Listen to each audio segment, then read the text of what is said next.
you doing, folks? This is Michael from Misfit Shepherds, and it is 100 degrees outside. Feels like 102, doesn't matter. Too hot to go outside and train, but we have Ranger here, who's a fresh newbie that needs to learn the ropes. Actually, he's doing pretty good right now, especially with the cats right in front of him. I'm actually impressed that he's staying there. But and we also have Shelby, who's actually the same age as Ranger. She seems to forget some of her commands. I actually just put a tape out just earlier today about her going into SARS training for anybody who's interested. But we have to work on the commands from time to time. Like I said, it's hot out.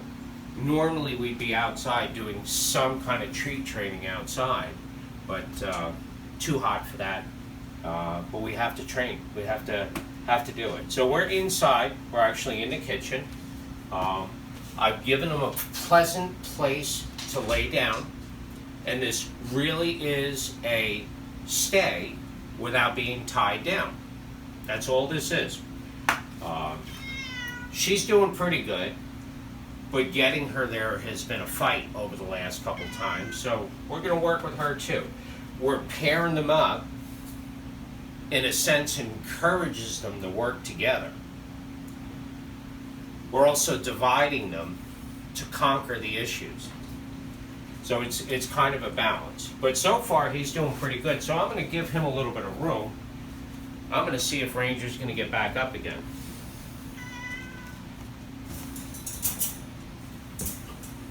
He's wanting to. Now, normally, as soon as I saw that movement, I'd be on him correcting him. But since we're videotaping on the technique of teaching a brand new dog how to sit, who's never done that before, I want to wait. I actually want him to get up. And he's not getting up. So I'm a better trainer than I thought I was. I'm actually, there he goes. All right, so we're going to take him simply by the collar, half-pound more pressure to get him back to where he's supposed to be, half-pound more pressure than his resistance. Then we're going to lift the head enough to make him want to sit, learn how to sit, and then half-pound more pressure. See, down we've been working on, so I don't even need to do that. And we put him back down in his place. This is now a stay training mount. We're going to try and teach him to stay in these locations along with Shelby, because they've been having issues with stay lately.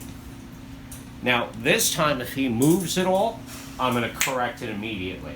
As soon as I see him thinking about wanting to get up, that's the time you want to correct. And he's actually doing pretty good. Honestly, we just started this 5 minutes before we started videotaping. He's doing very well for it. Okay, let me leave the room again, see if that works. Down. Down. Awesome. Good job. Stay. And that's all you're doing all day long. If by the end of the day, your dog doesn't learn to lay down and stay for a couple of minutes, then you got a broken dog. You need to get another dog. Doing this all day long, you will easily hit that 1,000 command threshold to teach a new command in a dog. And that is, you say something to a dog 1,000 times. It takes 6 months, or it takes a 24-hour period. When you hit that 1,000 times, the dog should know it. I don't know, we're probably in the low 200s here. So he doesn't have it yet. He's trying to show off for the camera here. Remember, folks, this dog was living under an apartment complex 7-8 days ago. I'm going to leave the room again. Up, down.